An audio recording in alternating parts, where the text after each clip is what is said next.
வணக்கம். திசைகளின் 5 மணி செய்திகள். லஞ்ச பணத்தில் நகைக்கடையை திறந்த குடிநுழைவுத்துறை அதிகாரிகளான கணவன் மனைவி. லஞ்ச பணத்தில் சொந்த நகைக்கடையை திறந்த மலேசிய குடிநுழைவுத்துறை அதிகாரிகளான கணவன் மனைவியை மலேசிய ஊழல் தடுப்பு ஆணையமான SPRM கைது செய்துள்ளது. அந்த 2 குடிநுழைவு அதிகாரிகளான கணவன் மனைவியும் அந்நிய நாட்டவர்களை எந்தவொரு செல்லத்தக்க பத்திரமின்றியும் சோதனையின்றியும் மலேசியாவிற்குள் நுழையவிட்டு அதன் வாயிலாக லஞ்ச பணம் பெற்று வந்ததாக சந்தேகிக்கப்படுகிறது. சுமார் 6 லட்சம் ரிங்கெட் முதலீட்டில் அந்த பெண் அதிகாரியின் தம்பி மற்றும் அத்தம்பதியரின் மகன்கள் பெயரில் நகைக்கடை திறக்கப்பட்டிருப்பது ஓப் டைகோ என்ற சோதனை நடவடிக்கையின் வழி SPRM கண்டுபிடித்துள்ளது. 40 வயது மதிக்கத்தக்க கணவனும் மனைவியும் மலக்கா அயர்கரோ மஜிஸ்ட்ரேட் நீதிமன்றத்தில் நிறுத்தப்பட்டு 5 நாள் தடுப்பு காவல் அனுமதியை SPRM பெற்றுள்ளது. பிற இனங்களின் உரிமைகளை புறந்தள்ளாமல் மலாய்க்காரர் மற்றும் முஸ்லிம் பெரும்பான்மையினரின் உரிமைகள் பாதுகாக்கப்பட்டால் மலேசியாவில் மக்களிடையே ஒற்றுமை உறுதி செய்யப்படும் என்று பிரதமர் டத்தோஸ்ரீ அன்வார் இப்ராஹிம் தெரிவித்துள்ளார். இதுவே தேசிய ஒற்றுமையின் அடிப்படை என்றும் இது எல்லா காலங்களிலும் நிலைநிறுத்தப்பட்டு வந்ததாகவும் பிரதமர் குறிப்பிட்டார். இந்த நாட்டின் ஒற்றுமையை உறுதிப்படுத்த நாம் விரும்பினால் பெரும்பான்மை மலாய்க்காரர்கள் மற்றும் முஸ்லிம்களை கொண்ட இந்த நாடு பிற இன மக்களின் உரிமைகளையும் மதிக்க வேண்டும்.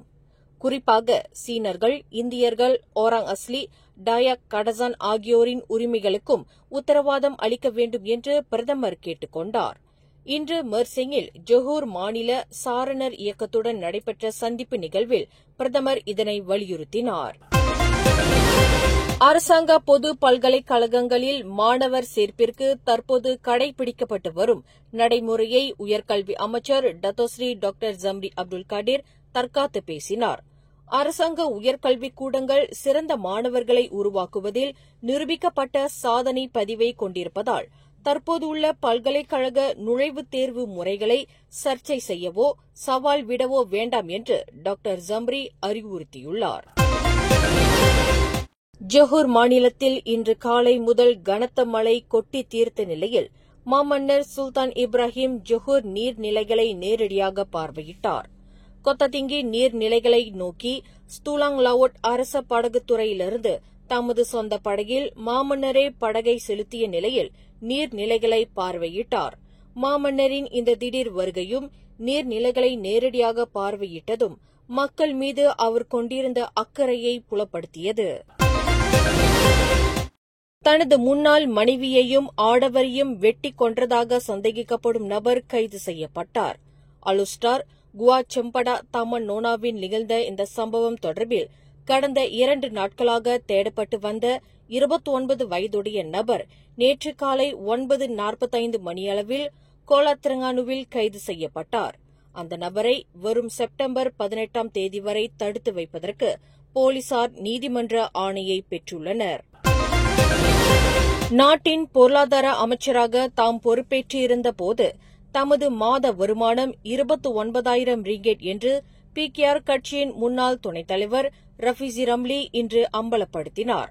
அதேவேளையில் பண்டான் நாடாளுமன்ற உறுப்பினர் என்ற முறையில் தமக்கு மாத வருமானம் 7,000 ரிங்கேட் ஆகும் என்று அவர் குறிப்பிட்டார். ஒட்டுமொத்தத்தில் மடானி அரசாங்கத்தில் தமது மொத்த மாத வருமானம் 30,000 ரிங்கேட் ஆகும் என்று ரஃபீசி ரம்லி இன்று மனம் திறந்தார்.